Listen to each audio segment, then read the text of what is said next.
Let's start off with your name. What is your name? John Warning. Clifton Sanchez. What is your position or role here at Chicago Recovery Alliance? I am the executive director, which I have been for a little more than a year and a half. Between volunteering part-time and full-time, 27 years. What is the Chicago Recovery Alliance? What kind of work does it do in the Chicagoland area?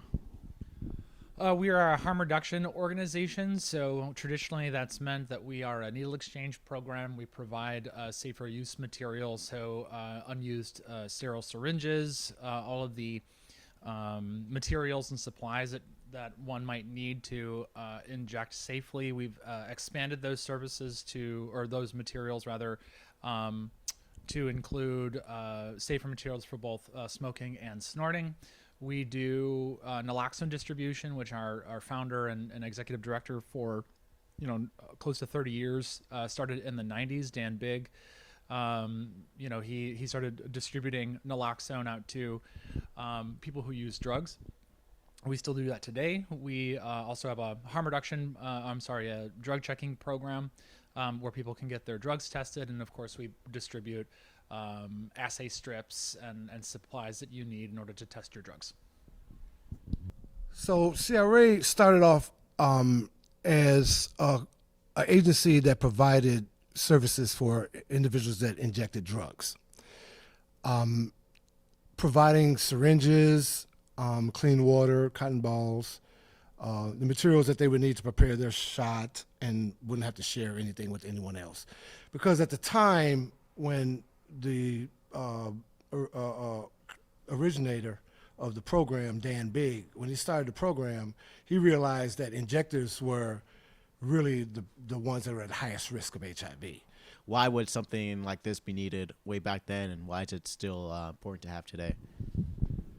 Yeah, so like I was saying, Dan Bigg was one of the founders, and then the executive director. But he noticed that people who use drugs were very much second-class citizen, or had worked with people who use drugs. I think he was working in methadone, the methadone field.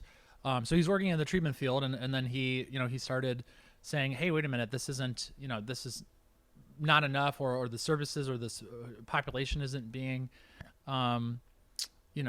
provided with appropriate resources. So he started distributing safer use supplies in the 1990s. So he started passing out syringes out of his car to a group of Vietnam veterans. It was about 60-something of them.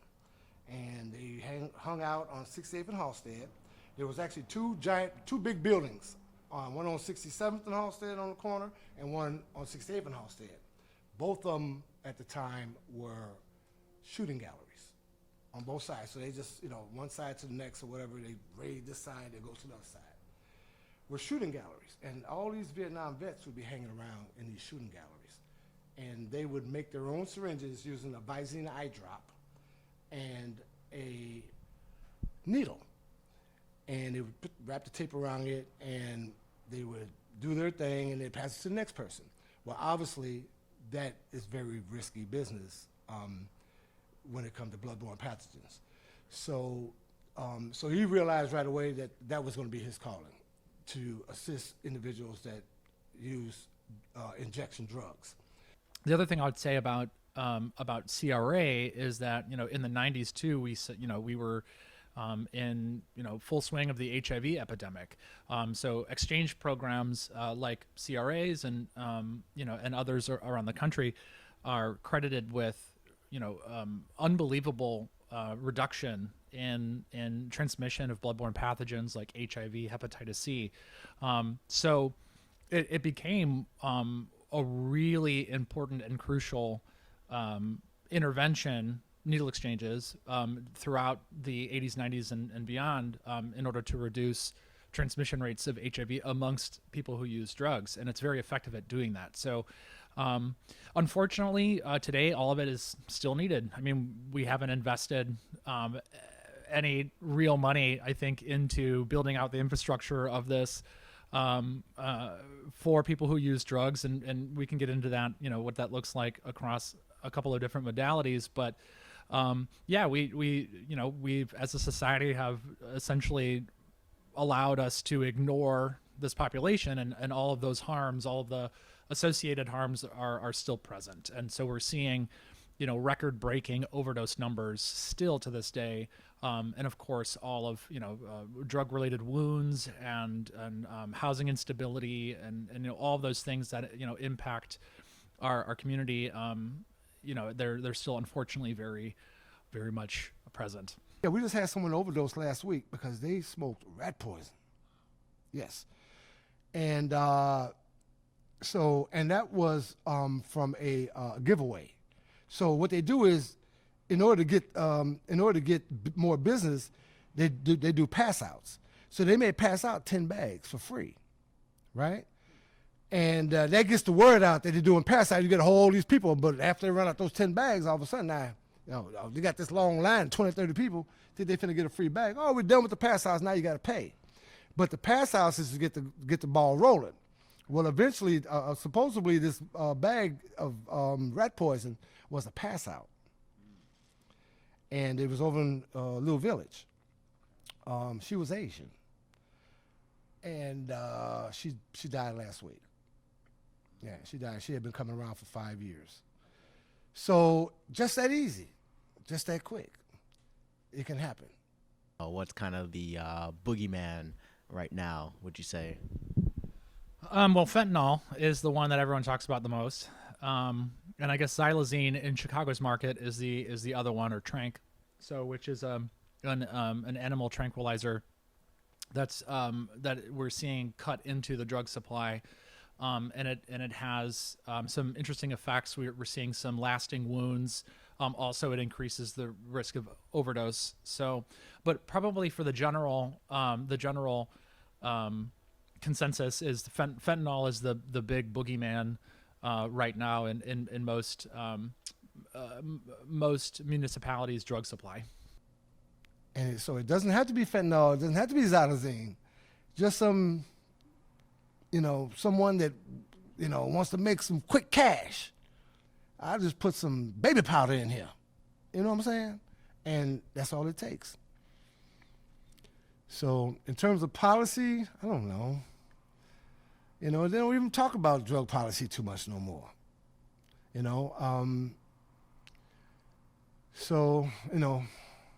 Funding is always a big thing, keeping people to do what we do. I mean, we're probably the last Mohicans doing what we do in terms of outreach. Having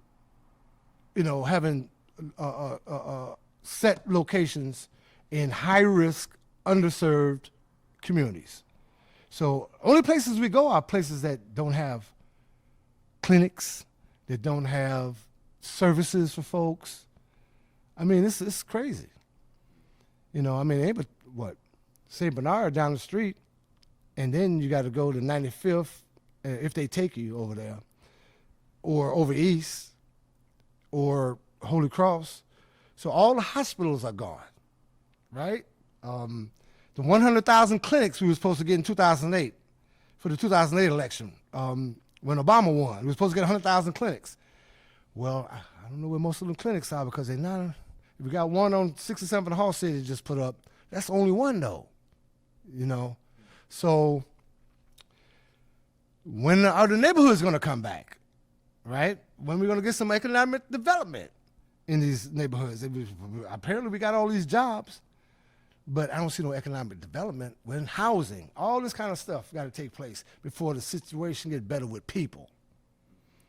So as long as these things are not being provided or are not available or not accessible to people, they're going to go get the stuff and do the stuff that is accessible to them. And it's always going to be somebody out there trying to sell them something to get them hooked on it. And then now you got a customer for life until that person is no longer with us no longer. And that's how the game is run. It's unfortunate. But I just keep doing what I do. I love doing it. A lot of people depend on me, to do what we do. So I'm just going to continue doing what I do. And, we do a lot of different stuff. It's not just dealing with the syringes and the crack pipes. I mean, there's a lot of different services we offer folks. We do the testing thing, right? HIV, hepatitis C. We do vaccinations, flu. We're doing COVID for a minute when we had the COVID vaccines.